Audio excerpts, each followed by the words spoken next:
भारत और पाकिस्तान के बीच तनाव को लेकर आपातकालीन स्थिति से निपटने के लिए स्वास्थ्य विभाग ने जिला कुरुक्षेत्र के 542 सरकारी और 2414 प्राइवेट अस्पतालों में 3000 बेड की व्यवस्था, स्वास्थ्य सेवाओं के लिए नोडल अधिकारियों की नियुक्ति।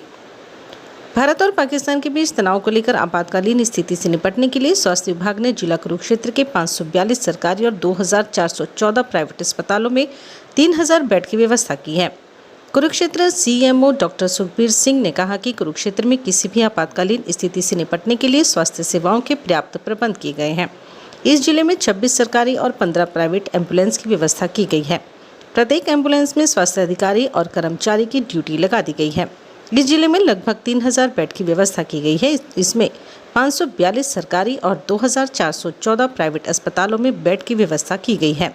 उन्होंने कहा कि दवाइयों और यंत्रों की भी पर्याप्त व्यवस्था है। इस जिले में IMA के सदस्यों के साथ मीटिंग कर ली गई है और सभी तालमेल के साथ किसी भी आपदा से निपटने के लिए तत्पर रहेंगे। उन्होंने कहा कि प्राइवेट अस्पताल से तालमेल बनाने के लिए एक डिप्टी CMO को नोडल अधिकारी बनाया गया है। इसके साथ ही स्वास्थ्य सेवाओं के लिए नोडल अधिकारियों की नियुक्ति कर दी गई है। पर क्या कहेंगे, किस प्रकार से तनाव की स्थिति बनी, तो क्या कुछ तैयारियां जो है स्वास्थ्य विभाग की? किसी भी आपातकालीन स्थिति से निपटने के लिए स्वास्थ्य विभाग द्वारा पर्याप्त प्रबंध कर लिए गए हैं।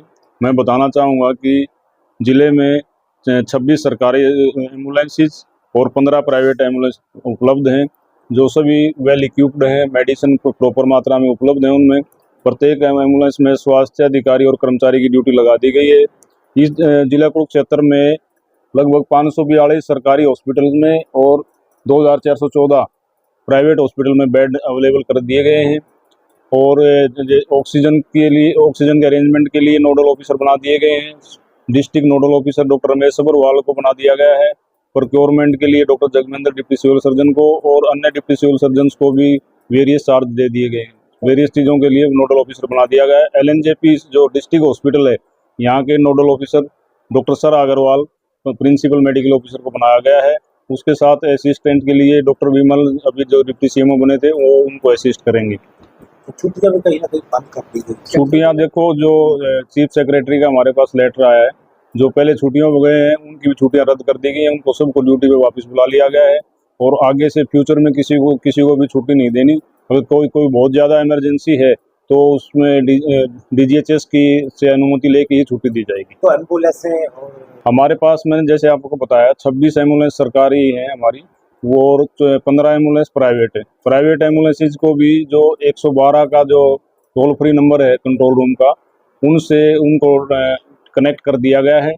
किसी भी स्थिति में अगर कहीं भी एम्बुलेंस की ज़रूरत पड़ती है, गवर्नमेंट या प्राइवेट एम्बुलेंस तुरंत वहाँ पे पहुँच जाएगी। तो स्टाफ पूरा है? स्टाफ पूरा है हमारे पास।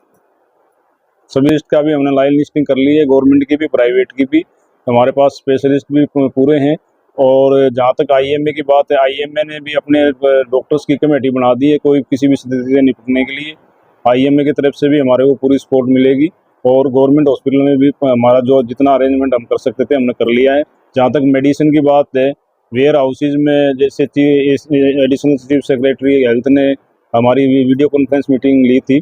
वेयर हाउसेज में HMCL को डायरेक्शन दी गई है, सभी वेयर हाउसेज में सभी एसेंशियल मेडिसिन प्रोवाइड करवाएंगे और वहाँ से हमारे को तुरंत मिल जाएंगी। अभी हमारे पास किसी प्रकार की कोई स्टॉक की कमी नहीं है। आपातकालीन में कई बार देखने में आता है सब लोग पैनिक हो जाते हैं, तो उसको लेकर क्या कहेंगे? लोग पैनिक ना हो, स्वास्थ्य अलर्ट है। तो उसमें मैं लोगों को मैं दिशा निर्देश देना चाहता हूँ कि किसी भी उस चीज़ से भ्रमित ना हो। हमारे पास स्वास्थ्य विभाग पूरी तरह से तैयार है किसी भी स्थिति से निपटने के लिए। कोई भी किसी भी प्रकार की कोई इमरजेंसी आती है हम उसको भली भांति डील करेंगे।